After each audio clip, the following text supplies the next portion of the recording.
beautiful beaders, it's Gina from orchidandopal.com, and today we are going to be making one of these really fun tea rose rings. So I was inspired to come up with this design based on the Serene Lavender collection by Eureka Crystal Beads. I will link that down below. In case it's out of stock, you can pick up all of these items separately in a vast array of different colors. As you can see, I have different examples here of this ring done in several different colorways, and this just happens to be the colorway of the materials that came in that collection, and I have enough materials left over to make another ring. So what I have here is one of the Chaton stones in the 8mm size, and it's already in its setting. We are going to be beading around the setting as well, and I have a tool down here called a Smart Setter, and this is by Beadsmith, and it's a product that Eureka Crystal Beads also sells. And if you are going to be working a lot with setting stones, it is really handy. It gets all of those prongs onto the stone nice and even, and gets your stone in the setting nice and tight. If you don't have that, you can just use pliers and fasten those prongs down one at a time. I will leave the links to everything that you'll need to make these rings down below the video, but everything is basically laid out here, including some 4mm crystal bicones, some Czech glass teacup beads, and 2 colors of seed beads besides our stone. I'm going to be using a size 10 beading needle today, and approximately 5 to 6 feet of beading thread is already threaded on and ready to go. So let's get started making these fun rings. You can go ahead and set your stone and thread your needle, and we will jump right into it. All right, guys, these rings actually work up fairly quickly, and they're not too difficult to do. Just take it one step at a time. And we are going to jump right in with our stone. And I'm going to put my needle through the right-hand set of holes, just like that, to get my thread into position and ready to string on some beads. And I'm going to leave myself about a 6-inch tail that I can weave back in later. If you'd like to add a stop bead, you can feel free to do that. I'm just going to be holding the thread with my thumb and my forefinger. Now we're coming out of this hole, as you can see, through the bottom of the setting. And what we want to do is pick up 7 of our seed beads in the color that we want to contrast with the band. So I'm going to pick up 7 of these purple seed beads because I'm going to be making the band green, just like I did in the example. So with 7 seed beads on your needle, you can go ahead and go back through that same set of holes, and you're going to be looping around that setting. So that's the start, and now we need to add some beads that will go around here. We want to pick up 5 beads this time. We have a little bit smaller space there, so pick up 5 in that same color, and this time go down through the other set of holes, holding everything together with your thumb and your forefinger, just like that. And also keep your forefinger there so you can keep all these beads on the top, just sitting right around the base of that setting as you go. Now we're coming out of this set of holes. Let's pick up 5 more. We're on the opposite side now. And let's go through that first set of holes once again. Just find your way through there. And don't go through any beads yet, just worry about getting your needle through, holding everything together, especially your tail. And that's what you have so far. We're coming out of this hole, we're gonna loop around those 5 seed beads now. So go through those, as many as you can get through at once, but get through all 5. And then make your way through that set of holes right there on the opposite side so that we can finish off that loop of seed beads. And we need to mirror what we did on the other side, so we need to pick up 7 more seed beads.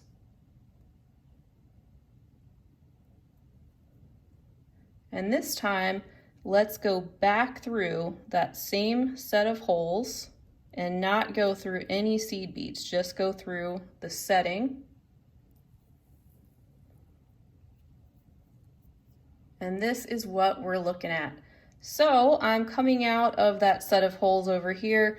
We want to bring all of these seed beads together now. So I'm just going to follow the path that makes the most sense, going over here to the side on the right. And I want to go through all of these seed beads at one time.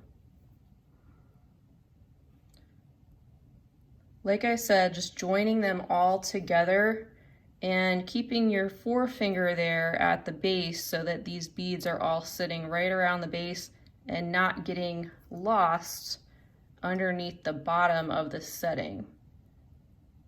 So just a few more to go through, and you'll want to go a little bit past where you started looping around.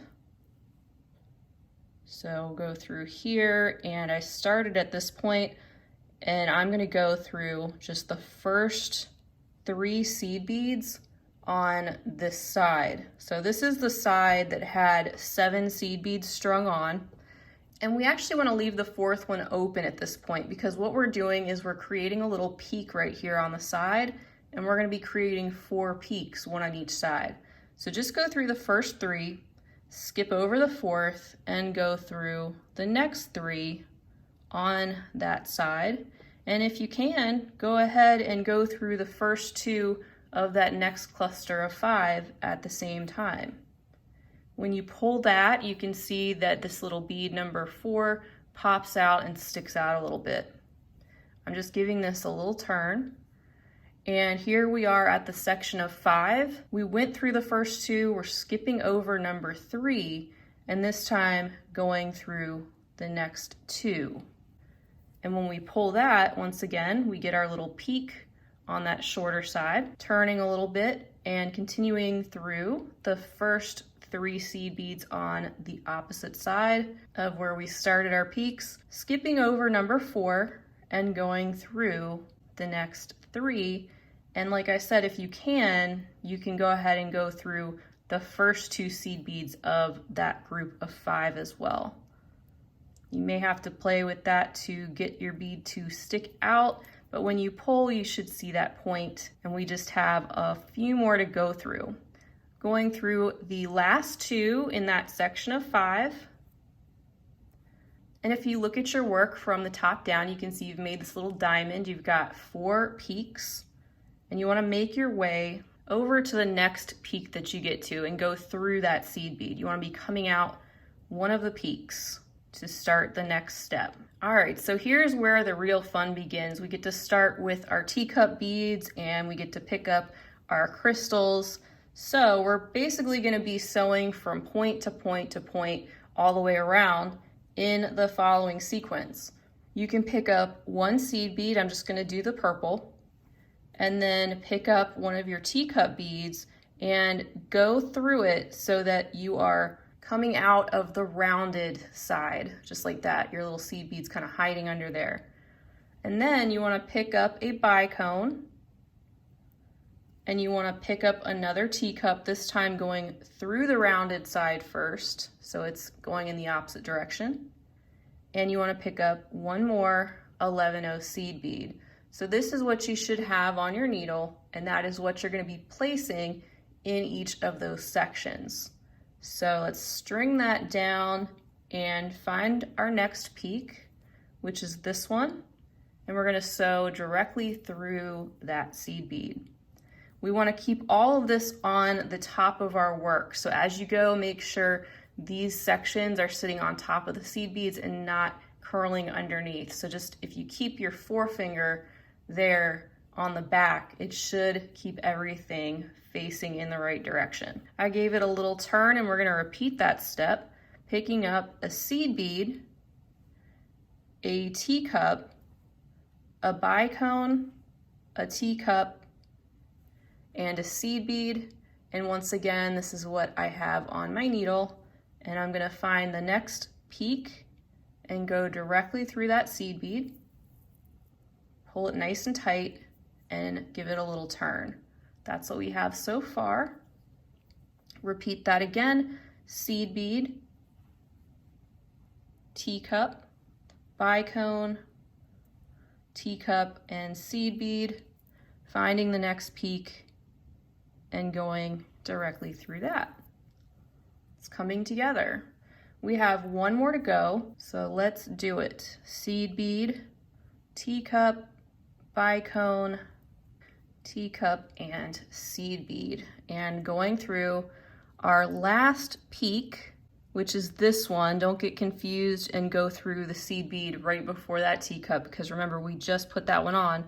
Go through the peak bead and also proceed through the next seed bead, and also go through the first teacup bead that you added. Go ahead and pull this tight and make sure all of this is on top of your work and these beads are surrounding your stone. Now that you're coming out from the teacup bead on one side of the bicone, you're ready to start pulling this all together by picking up some more seed beads that are going to join all of this in the center. We're going to pick up one green seed bead, one purple, and one green, or whatever colors you're using. Just alternate them if you want that design. And then go through the next teacup, go through the next seed bead, go through what was the peak seed bead down there, so it's in the center of the three, and also up through the next seed bead that is next to the following teacup, and come out the following teacup bead. So you're just making your way over to the next bicone, and you want these seed beads to sit on the top, so if they want to go underneath that bicone, just scooch them over the top so they're closer to the center of your stone. So that's one done, and now we're ready to do that again, picking up a green, a purple, and a green, going through, skipping the bicone, going through the teacup, these three seed beads,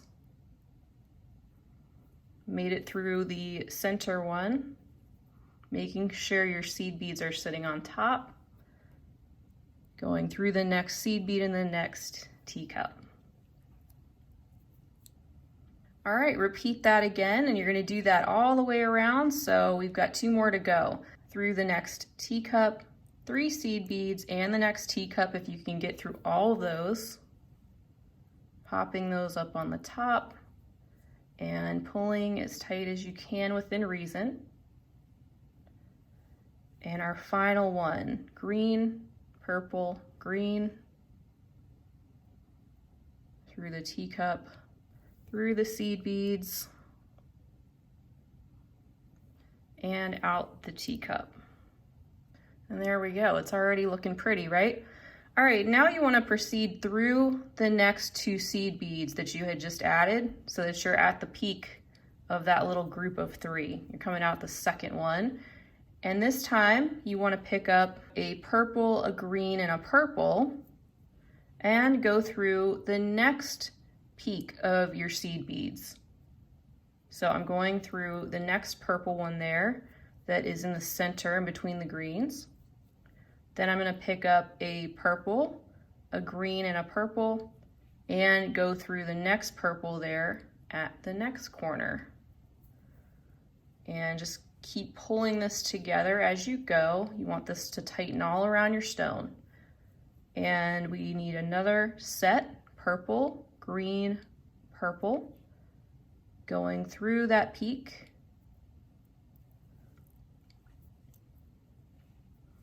There we go, and we're almost done. We need one more purple, green, purple combination, and we're gonna go through that last peak bead that we get to. Pull that all together, and you should see that your seed beads are starting to tighten up and make this kind of square shape around your stone. That's exactly what you want. And now you're gonna go through those groups of 3 seed beads that you just added. So skip the beads on the corners and just go through those last groups of 3 seed beads on each side. And pull nice and tight after each one because you really want this to start tightening up.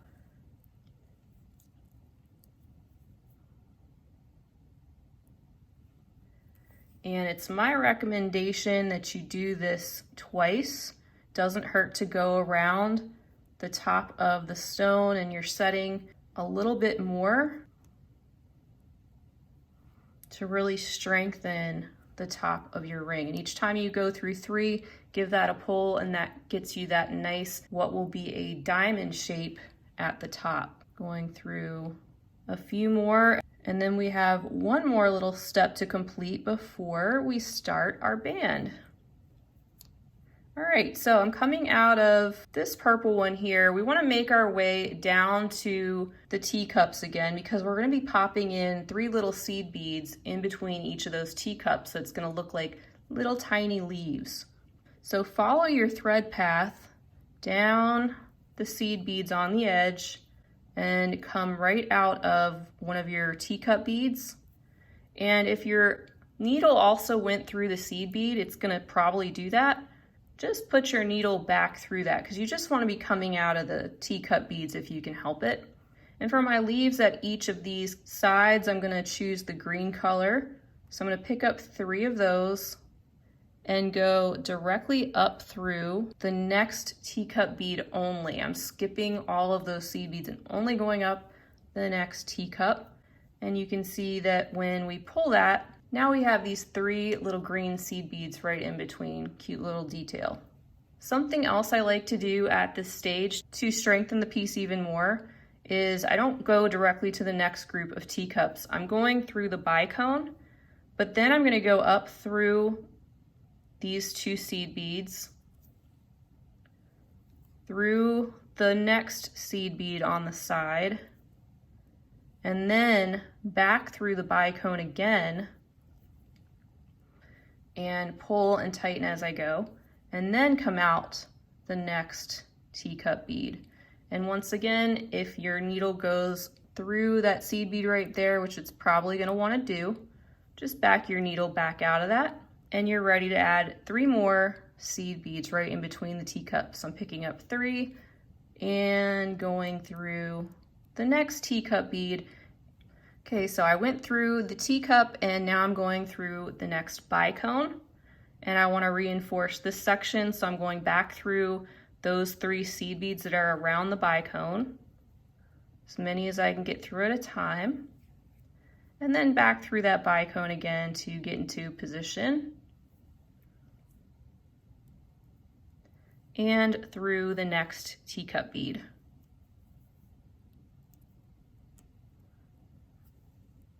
Now I'm picking up 3 more green and going through the next teacup,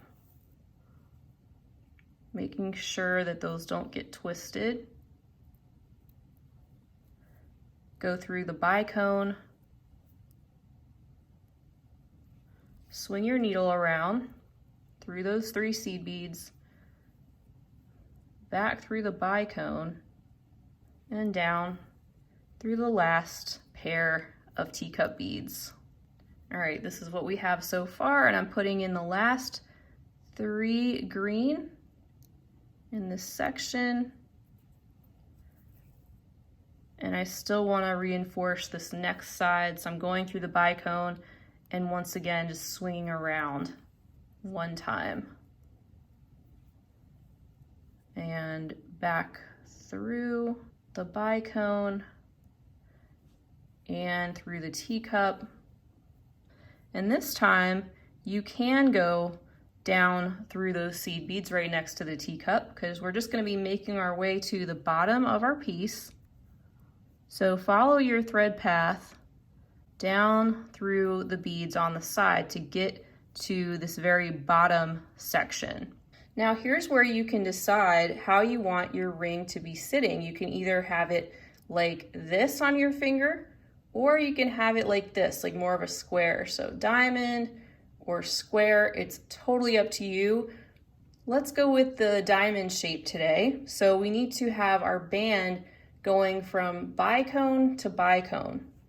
So if I look at the side, and I'm at a side with the bicone, you can see that there are 3 central seed beads on the bottom right next to that bicone. I'm coming out of this second one. I'm actually going to back up because I want to make my band attached to the seed beads on either side of that one that's directly in the center. And I want to be coming out of the first seed bead on the left side. We're going to start doing a simple herringbone stitch, and we're going to connect it to these two.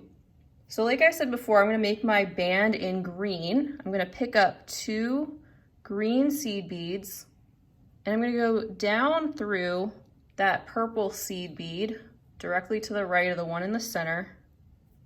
I'm going to pick up 1 green seed bead, and now I'm going to pop up through that seed bead where we started on the left.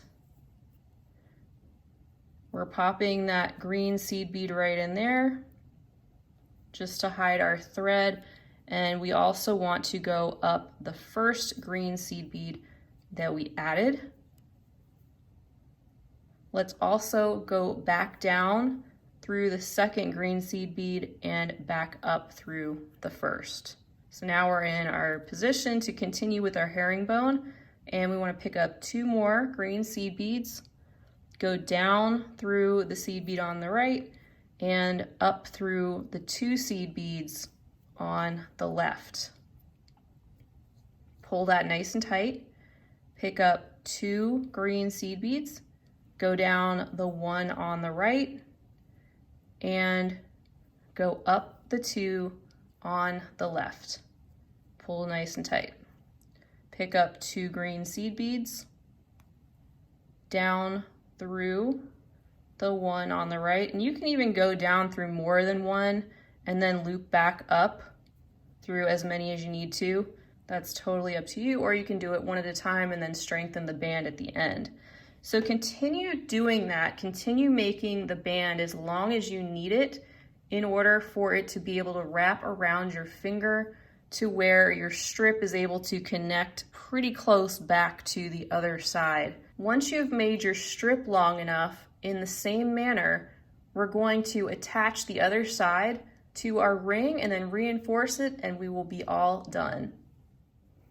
All right guys, welcome back. So I have my band the length that I want it, and I'm ready to attach that to the other side of the ring. Coming out of the left-hand side of my band as I'm looking at it from the back, and we're just gonna look straight across to see where we want to connect. And we want to attach it just like we did on the other side, so we're gonna be mirroring what we did. And I'm going through the seed bead that is on the left, not through the one directly in the middle, just to the one directly to the left of that, and going up through that one.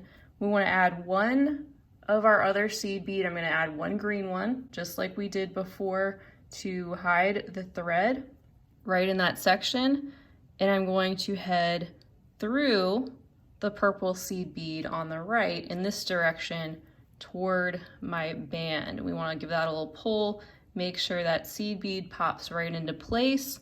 And this time you can go all the way back down through your band again on one side to make sure that that is nice and strong and you're bringing all of these seed beads together. You don't have any big gaps or anything in your herringbone stitch. So I'm going all the way through that one side again, then I'm just turning this so it's easier for me to see. And I'm gonna loop through these seed beads again where we started our band. So I'm just going up through the seed bead on the left. I'm gonna go through that green seed bead, just like that, down through the purple seed bead that is on the right. And now I'm going to go through my entire band again, only I'm going to go through all the seed beads on the other side. I'm just going through as many as I can get through at one time, and just making sure that I'm pulling this whole band together, make sure there's no gaps or anything. And now we're ready to tie off our piece. So I'm going to start out by making a little half hitch knot right there, and I'm going to proceed through some more seed beads to hide that, and I'm going to make a couple more knots going around the base of my ring and then trim off my thread. And you can see that I already actually wove my tail thread back in to get it out of the way. Let me finish tying this off and we will meet back and admire the finished piece. All right, guys, so that wraps up this tutorial. There she is. Isn't she cute? And all of her little friends in all different colors. And you can see these bases of herringbone, how they are nice and neat and clean. And I just love how that all came together. I hope you guys did too. Hopefully it was easy for you to follow and enjoyable, and I am so glad that you're here to join me. I hope you'll stick around for more tutorials in the future. I have lots of things on tap. If you enjoyed this video, I'd greatly appreciate you giving it a thumbs up, and also feel free to hit that subscribe button so you will be aware of all of my future uploads. Feel free to leave me a comment down below because I always love to hear from you. Maybe let me know what color combination you tried or anything else you'd like to say. Don't forget to check below the video for links to all the products that you need to make these rings and some places that I recommend to online shop, as well as information on my social media handles where you can follow me there, and my shop and blog where you can pick out finished pieces and patterns and check out some of the other things I've been up to. Until next time, I hope you guys have a wonderful rest of your day, and as always, happy beading.